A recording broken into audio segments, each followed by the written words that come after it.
All right, guys, we made it to episode 22 of the Homestead Shop Talk podcast with Ben from Hollar Homestead, Al from Lumnah Acres, and myself, Jason from Sow the Land.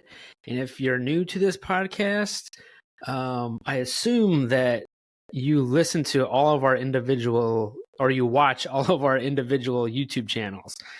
And it's just, I guess it's kind of turning into like a behind the scenes, I guess, like kind of what we're doing throughout our week and kind of talking about stuff too of we don't necessarily talk about or show on our individual channels. So I think it's pretty cool because there's so much more to what, I mean, you guys see, the audience sees a 10, 15-minute video and there's so much more into it that we do. So I think we all kind of enjoy these podcasts, but this week we're just going to be talking about our week and seeing what's going on. I'll go first. We started building a new barn. We're doing a 32 by 48 post and beam kind of style barn. We're doing a clear span, so no beams or walls that have to be there in the center of the barn. Like we'll add rows and barn stalls and stuff like that, but it's going to be clear span, so that way we can change it up for what we're having for animals at the time. I shouldn't say I hate, but I don't want to be limited to having a barn that has, designated stalls where you got to have a wall here for structural reasons. So we wanted to design it so it's clear span, and then we can figure out how we can add what we want at the time. Because I know it's always different for different seasons. Like in the wintertime, we want to make sure we can do deep bedding for the cows and the sheep and the goats and kind of have them together, but then clean it out.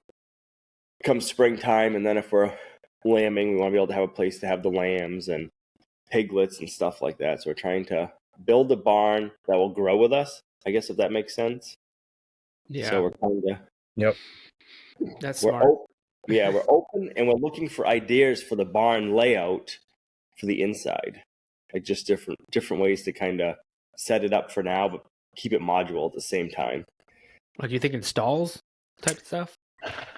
Kind of, sort of, but I guess maybe like a pen would be better. A pen, I guess, like a modular pen. I definitely want to have a chicken coop, so I feel like the chicken coop will be like its own room. But then in the springtime, when the chickens go back out on pasture, we can use the chicken coop for a brooder and raise our meat bird chicks in there. And then if we're getting a new batch of egg layers, we can raise them up in there. But I want to be able to, the big one is to be able to do deep bedding with the cows and the goats and the sheep and be able to have that all winter, and then be able to put like piglets in there and pigs in the deep bedding and then be able to clean it out.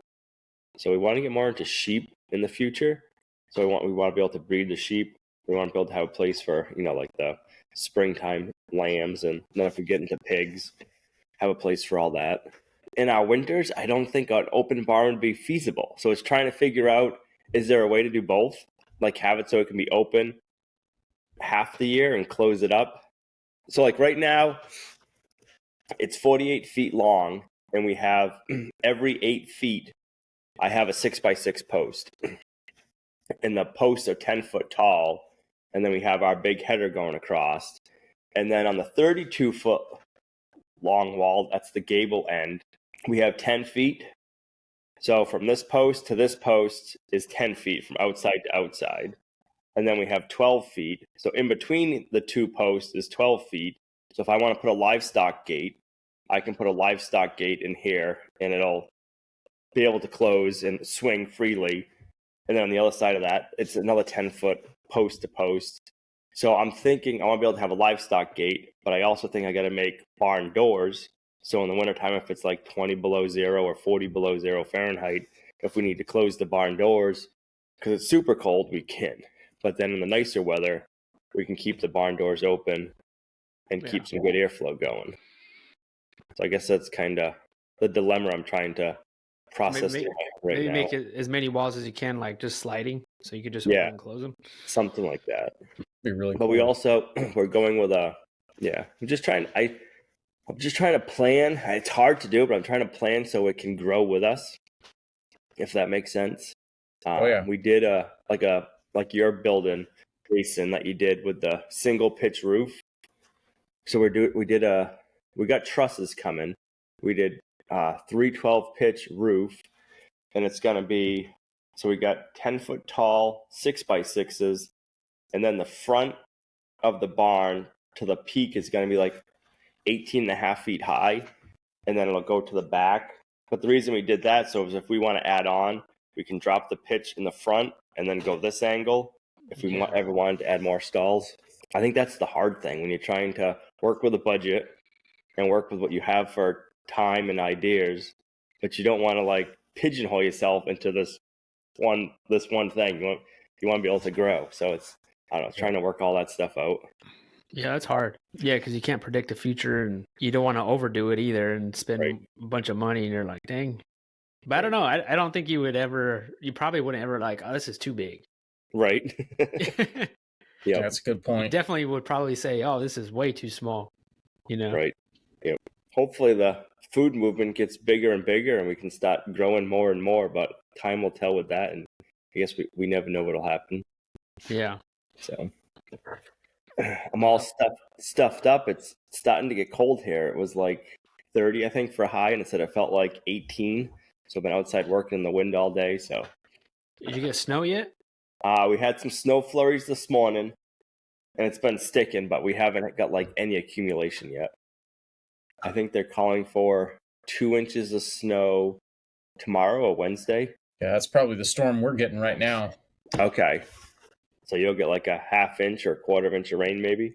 Something, I hope. Depends on which weather app you look at. One of my weather apps says we're going to get 2 inches tomorrow. So bring it. You could use that. Oh, yeah. Depends on who you listen to. They also say tornadoes are coming. So, there's that too. So you don't want that. No, not really. Yeah. Our neighbor told us, neighbors, they lived here like their whole lives, and they're in their 70s, but they told us one time that there was an actual tornado that was here, and like they had to go and like all the neighbors, because I guess we're the only house that has a basement, so all the neighbors all came to this house and stayed in the basement for a little bit. I was like, wow, really? I can't imagine. I mean, That's this was cool. probably like in the 80s or something. Yeah. I was like, well, I guess I know where everyone's coming if we have a tornado. Be knocking on my door. All the food they'd have. I know. All the food's there. So I got a question for you guys. Do you guys look out for Black Friday deals for the homestead? Sometimes. Ooh. I think those are hard. Like, unless like lumber's on for sale, or it's usually something that I really need, but it's not on sale. It's usually not on sale. Not on sale. Yeah, that's kind of how tools are a I'm big with one. it. I look for tools. Yeah, if there's something I need generally throughout the year, like I'll just buy it. And so come Black Friday, yep. I don't know, there's very rarely anything that is like, yep, this is the time to buy it. Wait all year. I was actually going through all my spam emails today, and everybody's sending out all of their Black Friday starts now, buy all that stuff. And I was like, oh yeah, Black Friday. I forget, like we've been so unplugged from the matrix for so long, like I don't worry about it anymore. If I need a tool, generally I buy it. But I don't know, maybe it's just the age I'm at. I'm finally to the point where I don't need a whole lot of tools. If something breaks, I replace it. But generally I'm more about the estate sales. Like if there's something I want, we're going to go to an estate sale and see if I could buy it cheap. So yeah, I guess I've moved on from Black Friday. I guess not really just Black Friday, but I know like for me right now, Home Depot always has the tools on sale. So it's like, that gets me in trouble. Like right now, there's a lot of Milwaukee stuff, like half price. And it's like, ooh, I better stay out of that aisle when I'm going to Home Depot. I know. Right around this time, I start getting the itch. And I start being like, you know what? I'm going to go visit Home Depot. The best thing to do, though, if you're looking for tools, go online for Home Depot. You can find the sales online a lot easier than you can in the store. Really? Okay. Yes, like right now they're having, if you buy 2 batteries, which is normally the price of 1 battery, you get 2 batteries for the price of 1, and you get a free tool. That's a good deal. Don't ask me how I know that. And then I would say if anybody is looking for meat equipment like grinders and stuff, I don't know if you ever guys have heard of Meat Your Maker, that new brand of like meat grinders and just different processing stuff. They got some good deals going on right now. Are they pretty good stuff? It looks to me, I haven't used it yet. Looks to me like the grinder is identical to the Cabela's brand. Okay. And we have a Cabela's, but it looks identical. So I don't know if when Cabela's and Bass Pro Shop merged, if somebody went out and took over the Cabela's line or something and just rebranded it. Yeah. But the guys from the Bearded Butchers, they've been using it for a few years now. Oh, okay. But yeah, I was intrigued because it's not just the meat brand; it's other brands now that they have a dual grind, so it'll grind the coarse and the fine all in one pass. Nice. So I was like, "Ooh, that's pretty nice," because that's what takes the longest time. They have meat slicers? They do, and I'm pretty sure they're on sale right now. That's probably something we should get. They get the vacuum sealers and everything, and they get the meat lugs. Those come in so handy. Have to reach out to them, see if they'll sponsor the podcast. Right. I know. Yeah. I know, right? Are we at that point already?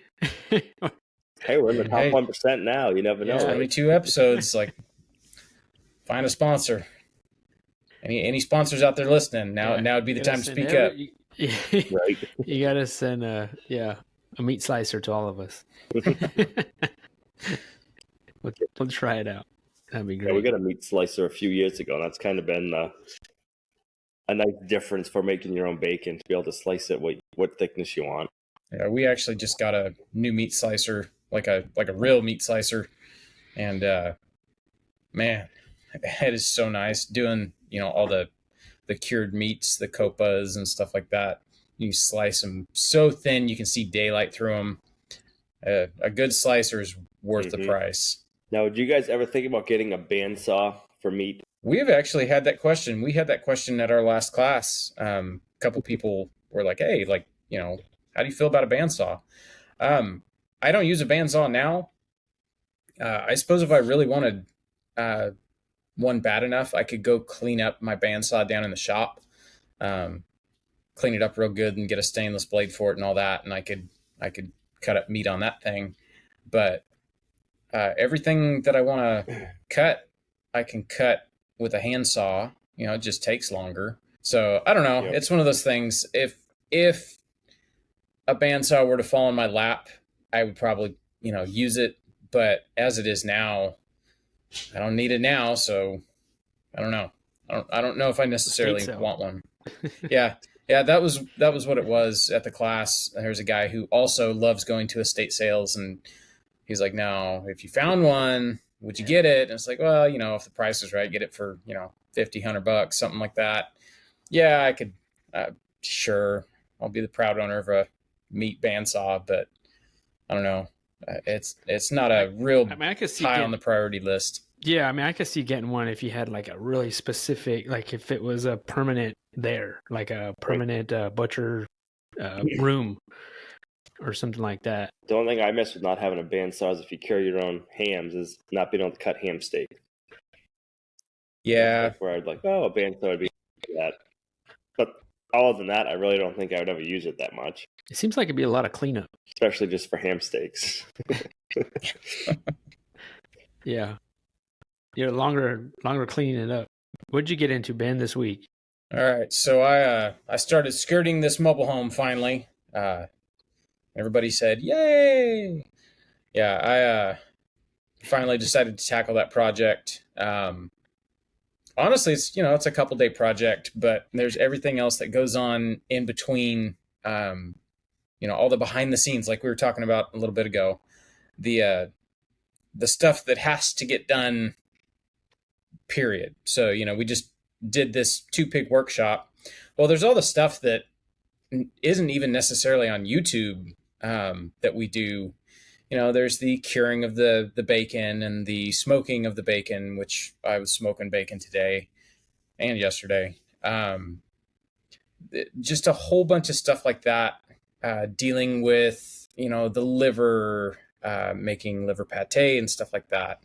All the things that we do, the things that, we eat, that honestly has to be dealt with sooner than later. That's all the stuff we've been working on behind the scenes. I've officially been doing the skirting project, but there's been a whole bunch of stuff that's been going on behind the scenes.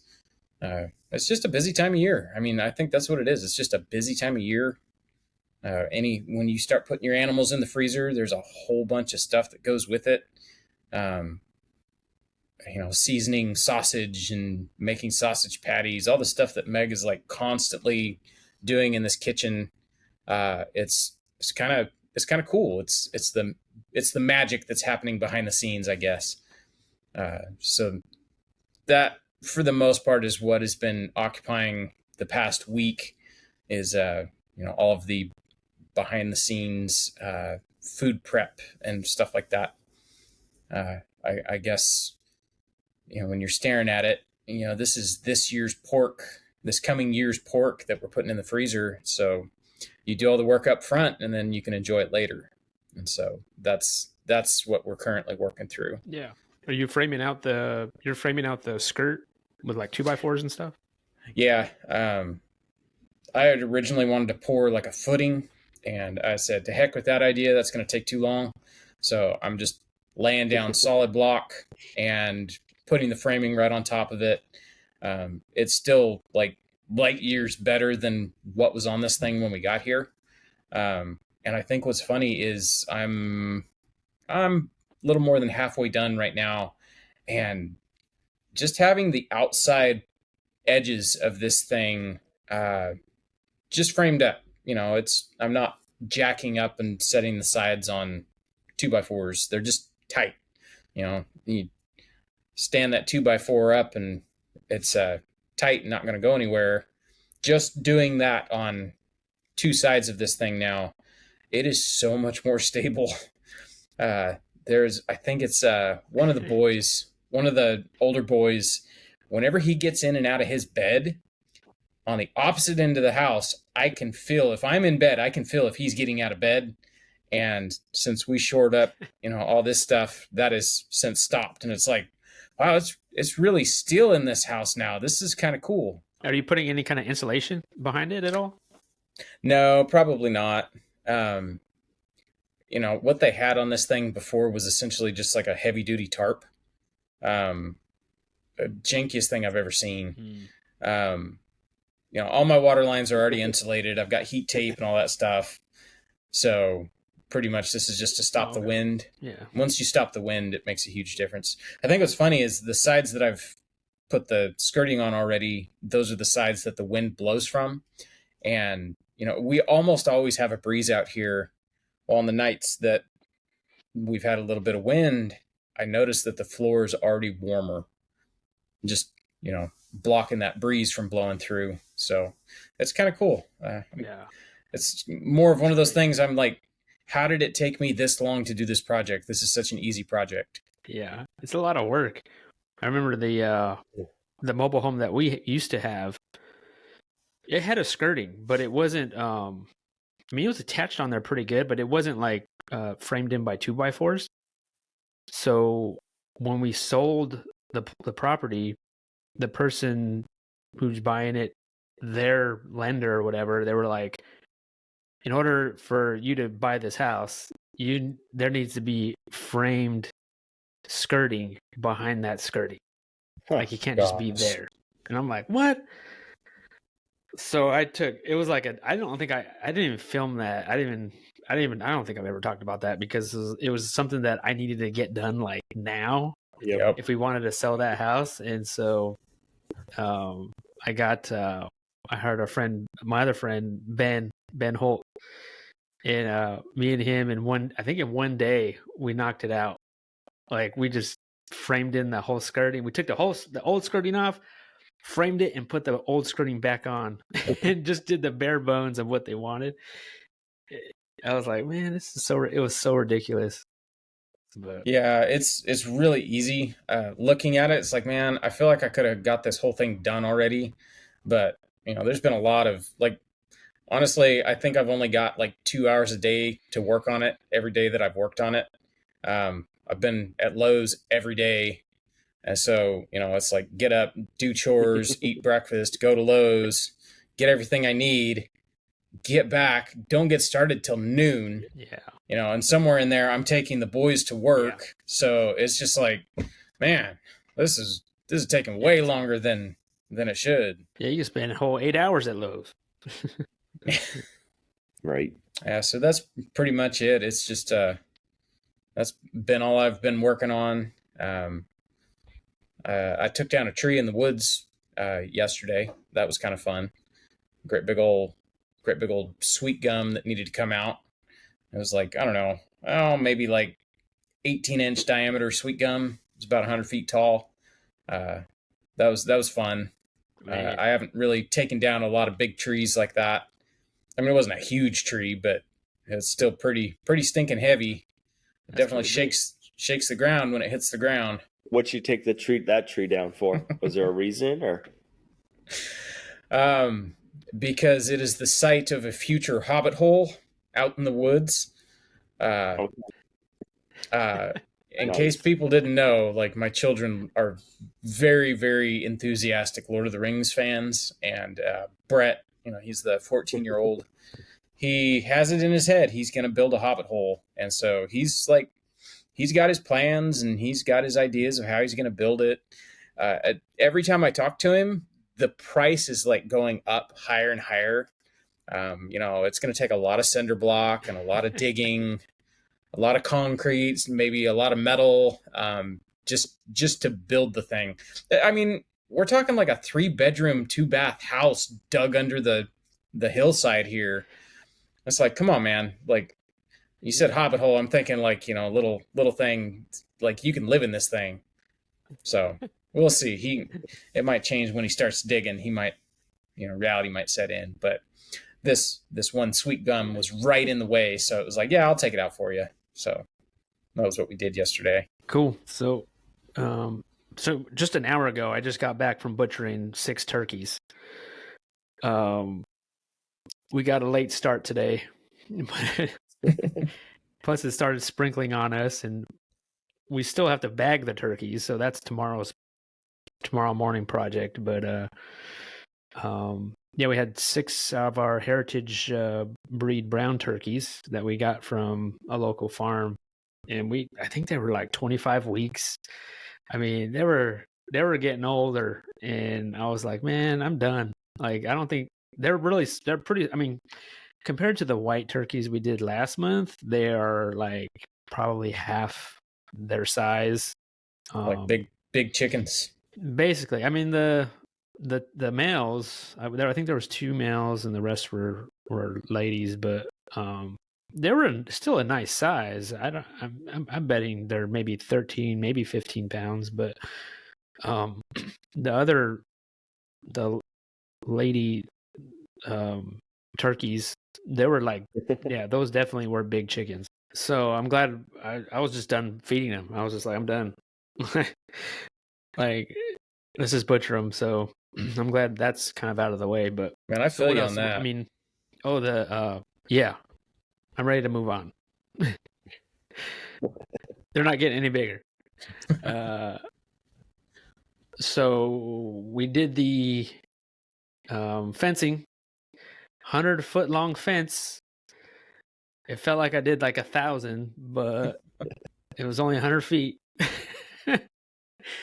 And that was a good experience. I mean, I'm glad I only did 100 feet because, just to get familiar with everything and stretching it out and making sure I have the proper tools and, pounding in T-posts and stuff like that. So I'm continuing that I finished 100 feet, but then it's kind of like a corner of my property where usually dogs would come in on that little area. So I'm trying to just kind of go section by section, I guess. I'm not buying a ton of material all at once. I'm just kind of going, like buying it as I'm going. I broke down and bought a gas-powered T-post pounder. You did. I used it for the first time today. I got it's a Titan one. They have different ones, like different I guess what makes them more expensive than not, of course, it's how powerful they are, but it's the motor. Like some of them come with Honda motors and some of them don't. They're just like generic motors. I ended up getting one with a Honda motor. It pounds a T-post. It works pretty good. Those things are crazy. It's pretty neat what it does. Are you using it for something else other than T-posts? Is there like an up-and-coming project you have planned for this? Yes, actually, I didn't just get it for the T-post. Nice. Because I just got a high tunnel this week, and where we want to put it is the hardest ground in the world. I might as well be putting it on a slab of rock. Yep. So I thought, I'm not going to be pounding, I get a pound in those, those metal poles for the high tunnel. Yep. And I thought, man, if I'm going to get something, I probably should get one of those pounders, and I can use it for the T-posts also. Because what I saw too, which I never noticed or never thought of, is people are using not those pounders, but they're using what are they called? Like an air hammer? Like an STS. Yes, it's an air hammer, and there's like an attachment you could do for those round like fence poles, and you stick this attachment in, and you stick it inside the pole, the hole, and you press it. And it's like it'll sink it in the ground. I guess that's a cheaper way to go if you have one of those. But I thought, man, I don't know, I should just get a pounder, because I felt like this ground is gonna be really hard. It seemed like if my ground's more soft, then that would probably work. Yeah, we had to unload that. It was like 1,700 pound high tunnel. It came in a big old truck, and we had to take it off the pallet by piece by piece. Yep. That was how we did ours. And it was like, man, it was a workout. Like, yeah, it was just me and Lorraine. And I mean, the driver, he helped some, but it was, for the most part, it was just us just pulling it off. I was like, that night, I was like, oh my gosh, I felt like, I got ran over. Got your workout in, yeah. Yeah, but I'm excited to start that. I haven't started it yet, so I guess I'm probably going to end up starting that like in the coldest month. Yep. But it's a kit, so everything's there, so I shouldn't have to cut anything, or even the wood. It came with wood, so everything should be there. So I'm excited about that. I think that's going to be a neat project to do. Did you go with Farmer's Friend? Yep. Nice. Farmer's Friend. It was one of their newer high tunnels, kind of just came out with, because I know yours are Farmer's Friend, right, Ben? Yeah. We like it. I'd say the hardest thing about building it was getting the screws to screw in where they're supposed to. They even sent like the bits to drive the screws. Like they thought of everything was included. I had to get a better bit to drive the screws, and once I did that, like that was literally the only hang up I had with the entire project. The instructions are clear, like the instructions are great, and then if you don't like that, you can go watch their video. They have a dedicated video on YouTube of how to build, your specific tunnel. I mean, it was great. So really easy. Watch the video first, and you can probably build the whole thing in a day. And if you need help, I've done it once. Yeah. Yeah, they're very organized. I noticed that right away. Like their palette was it's like it was numbered, color coded. Yep. The directions that they have is like all in color. It's like it's almost like a book. Like you want to keep it and put it on your shelf or something. I put everything in our barn, and it's just kind of sitting there until I can get to it. I'm waiting to get at a good stopping point with this fence. I'm not going to complete my whole fence, but just to get to a good stopping point and be like, all right, let's move on to the next project, and then probably go back and forth between those projects or something. Now, is the greenhouse just for vegetables, or are you going to be using it for winter housing at all for any animals? I'd like to put some chickens in there, at least. I don't know. We'll kind of see, but then I also don't want to ruin it either. Right.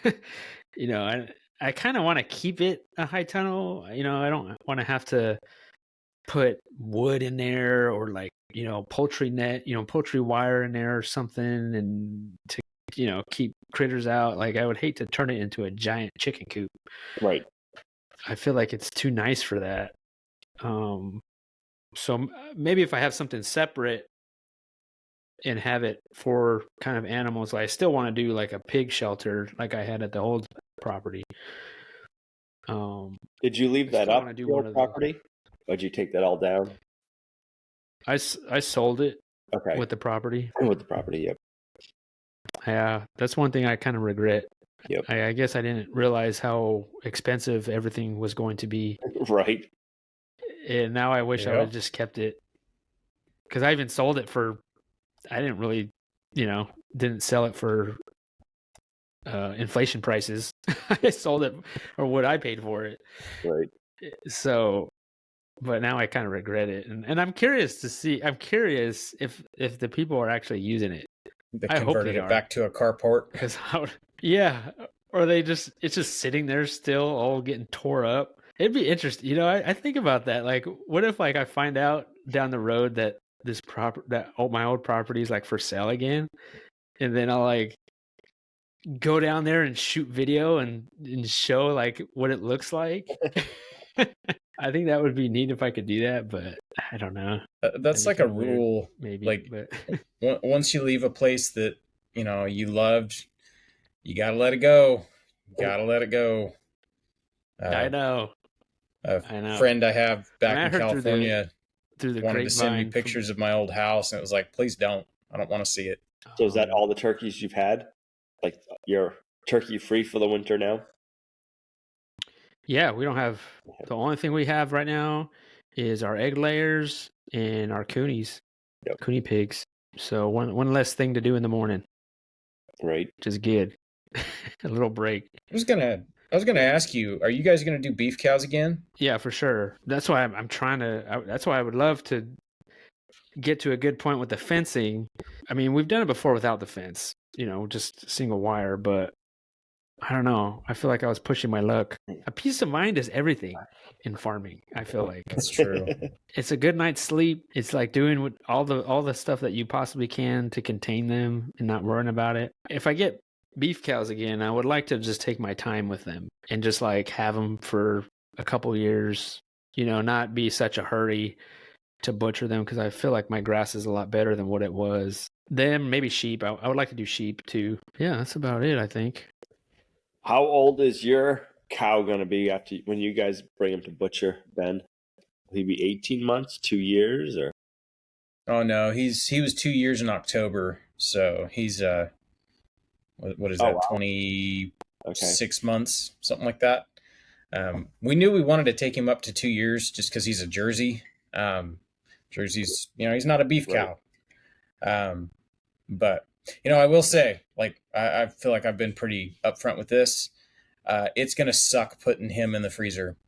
I halter broke that cow. That cow knows me. That cow, he's happy to see me. He's almost like a pet.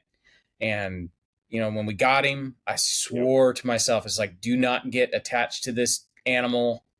And wouldn't you know it? And it's man, the closer it's gotten, I don't go out there as much to see him. I don't, I guess I'm distancing myself. And it's just you know what? I'm not like this. I'm not like someone who gets super attached to their animals, but I'm going to, out of all the animals that we've put in the freezer, I'm going to have the hardest time with him. I worked with that cow every single morning. Yeah. The first, 6-8 months that it took to get him halter broke and trained up and how we were doing everything. Just like, I think back to all that and it's like, man, it's like, what happened to me? Like I've never been such a softie like this. And here I am just like if I had, I probably shouldn't say this on a public thing, but if I had someone who also raised a steer the same way we raised ours and would want to trade, and they process this one and I process theirs, I would do it in a heartbeat. Just so I don't have to look him in the eye and pull the trigger. But I mean that's kind of that goes with the territory. If you're gonna do animals like this, I mean that's kind of the reason we got into this, is because if something has to die for us to eat meat, I'll be the responsible one. I'll do it. But it doesn't mean it gets any easier, I guess. I suppose that the more we do this, that's going to happen. You don't think of that happening, but of really being attached to an animal. But with the cows, like you said, you have them for 2+ years, so it's especially when they're like ours. We have ours, and we 6 months old now, something like that. And you're with them twice a day, anyways. Yep, like you said, breaking them, and so it's like a pig you have for 6 months. Chickens, no attachment. You can't really get attached to those kind of animals. Right? No. 2 years. I mean, I think what's hard is I might get attached to my coonies. I don't know. They're too cute. Right. And those go to 2 years? How old do those get, the coonies? Yeah, they'll be like, a year and a half, 2 years. Yeah, you'll be out there giving them belly scratches every morning and every evening. So, that's going to be... I know. That'll be a rough one. I know. Before I go to bed, I kiss them goodnight. I mean...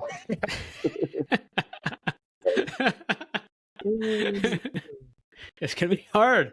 There's going to be people like, Jason, how dare you? That's over the line. I know. So speaking of that, you said you cured up your bacon this week.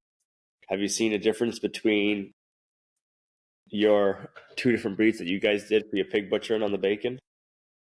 The way it looks, there is quite a difference. The guinea hog is sloppy fat, and the feeder pigs are they look like store-bought bacon. We haven't eaten any yet. Okay. We'll get to that. And I've still got to slice all this up and stuff like that. But just side by side looking at it, it's like, holy mackerel. Like there's 2 inches of fat on the guinea hog bacon. And then, just a couple little strips of meat. It's like, we found we like to cook our bacon in the oven. You put it on a bake pan on some parchment paper, and then, the whole pan is ready all at once. It's a fast way to cook a lot of bacon. And I actually like it in the oven better because it I don't know, it crisps up the fat so you can eat the fat. It renders the fat different than doing it in a pan. So, I really like bacon cooked in the oven. So, doing it that way, the guinea hog bacon, you can actually enjoy the fat a little bit more, in my opinion. But it's still a lot of fat. Like I said, sloppy fat. It's kind of, those are some fat little piggies. Sloppy fat good. Now, you haven't done any coonies yet, have you, Jason? No, we haven't done. Nope. I wonder how much bacon and what kind of bacon you'll get from one of those. It'll probably be like the guinea hogs, I imagine, but I don't know. Right. We'll see. I don't know.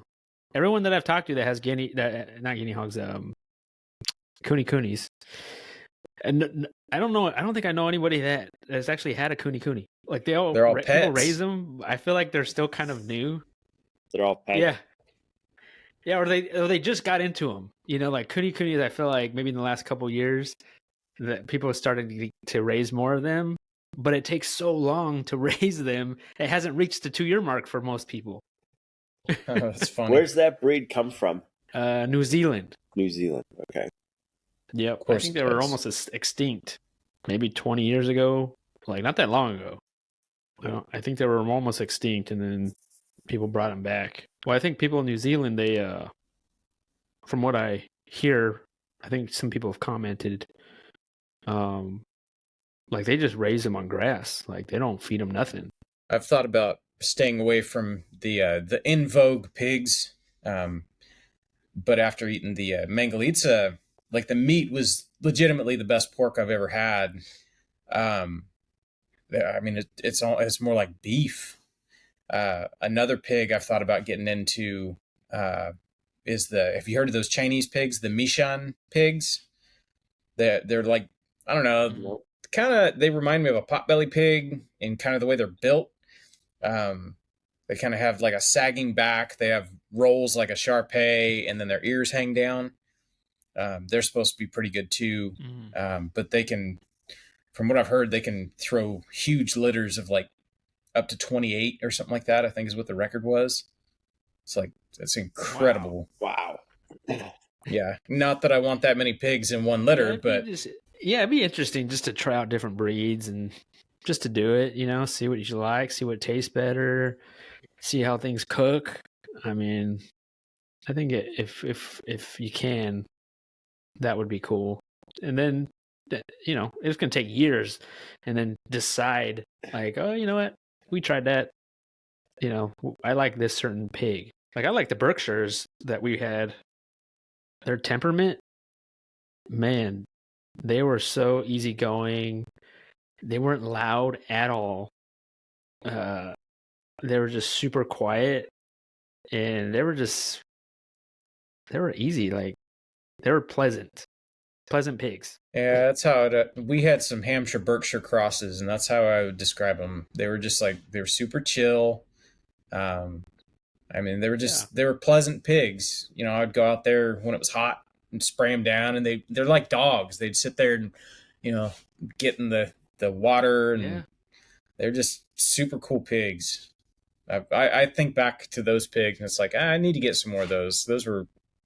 They're good eating pigs, and they were good pigs. I wasn't worried about them, busting out and eating the children. Now, which ones were your Berkshire? Were those the black ones you had back in? I was like 21, I think. Yeah, they were the black. That was when you did the pig port the first time. Then, now, how long did it take you to grow out your Magnolitas? Or how long would it take you to grow out ones that weren't? Because you're breeder stocks, right? When you first get into them, and they wouldn't breed or something. Yeah, we had them for 2 years, so they were still juveniles when we got them, and putting them together, and they won't breed, and doing some serious research, and basically they didn't even reach maturity until we'd had them about a year, and so they can take it's like 13 to 18 months to mature. And it was just like, okay, so we're in the ballpark. Well, they were breeding. Like I've got videos on my phone of the deed being done. Either the boar wasn't getting the job done, or there was something wrong with the sow. I guess she'd be a gilt because she never actually farrowed. But I mean, like we saw it take place, but there was never any piglets. What age are they supposed to be for butchering? Are they a year old, 2 years normally? For those, I believe it is 24 months. It's got to be two years to get to like a market weight. Now, mind you, like by the time the 2-year mark hit, like those pigs were 350 pounds. So that's a decent size. But you go 24 months with a Berkshire, like that's going to be a 500-pound pig. Did you feed them much grain, or was that mostly? Because they have to have a different diet, that's from what I understand. The Mangalitas? Yeah. No, we fed them our regular pig ration. We kept it lighter to kind of control their weight a little bit, because you don't want your breeders to be too big, otherwise they crush piglets and stuff like that. I had them on a pretty slim ration up until, we'd seen the deed be done every month for, 6 months and nothing was happening. It was like, okay, change of plan. Now they're on the menu. So as soon as we did that, I took about 6 months and just started pouring the grain into them, and they bulked right up. Yeah, it was kind of encouraging. It's like, okay, you can keep them, lean, and they'll still grow. But then once you start putting the feed to them, they can really pack it on. And they weren't outrageously fat. I mean, they had a decent amount of fat, but it wasn't like the guinea hogs where it's 2 inches of fat. What kind of pigs have you done, Al? So I've been before I meaning to ask forget- you that. Sorry, go ahead. Ours have always been mutts. There's a breeder around here. You ask him and he forgets how many different breeds are in his breeds. But It's like these feeder last pigs year we we got. couldn't get them from him. Yeah, and they've been awesome pigs. They've been, they're. And he's like, he's always like, oh, I added this much more of this one so you can get like a longer loin this year, and you'll have more bacon and stuff. So he was really into it, but he had an issue I think last winter with breeding, so we didn't get him from him last year. But yeah, he couldn't even tell you at the end. He was like, I'll ask him like, what breeds are in these? He's like, I can tell you what breeds are in them, but I don't know how many or how much, like what the percentage is. One year we got some off of him, and he had Magnolitza. It was like an 8th Magnolitza bred into him, and those are good. He only did that for like 2 years, and then after that, I guess a lot of people didn't like that for some reason. So Probably a temperament issue. but this year, yeah, I don't know. This year we got our piglets from somebody else, and they were the fussiest eaters. They would only eat grain. They would not eat vegetables. They would not eat raw milk. Wow. Yeah.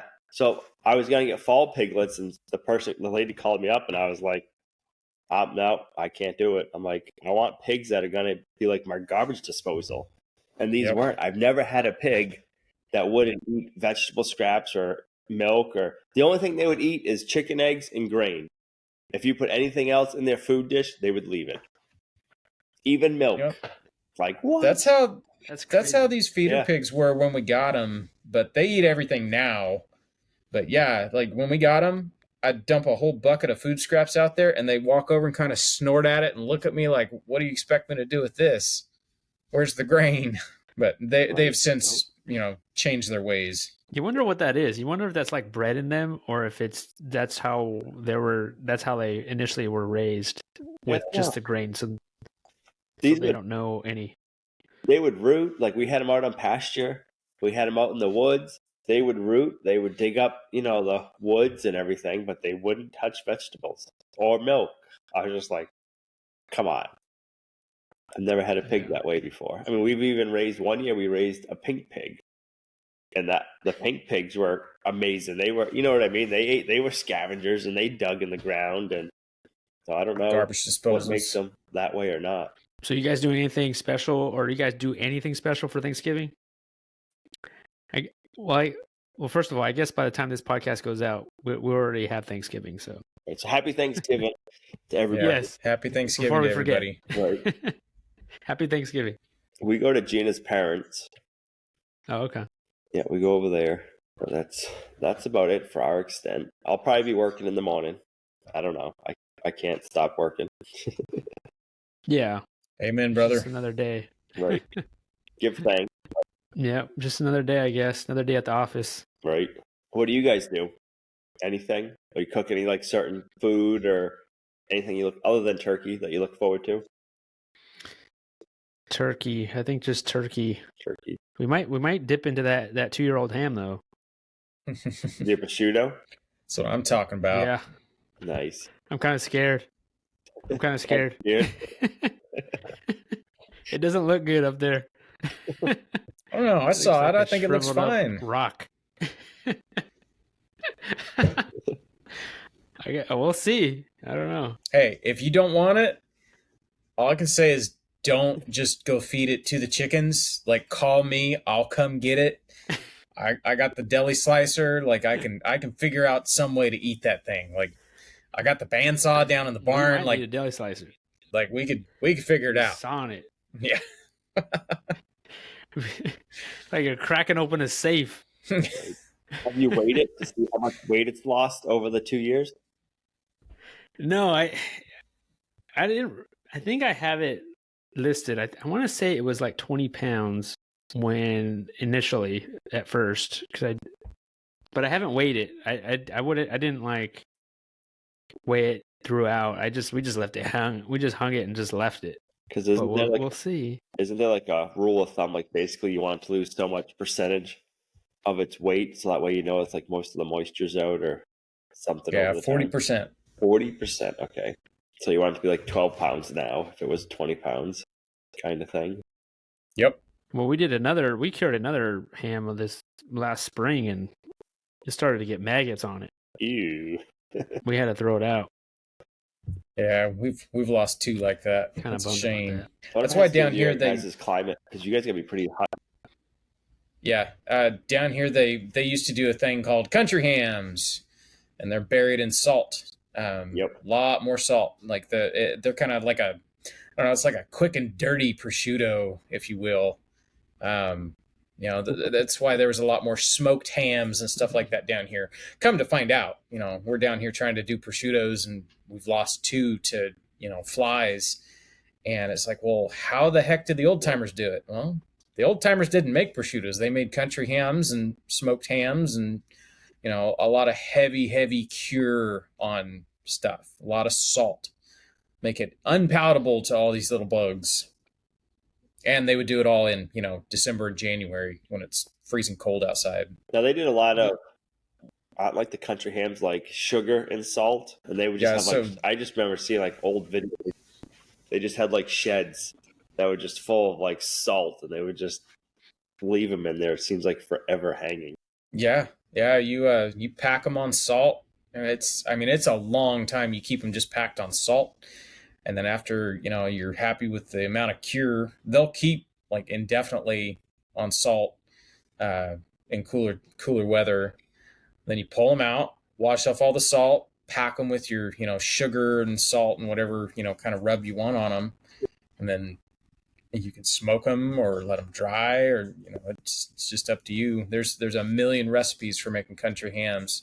Every family's got their own recipe, and every region of the country in the South has a different recipe. So it's just like, there's a lot of ways to do it.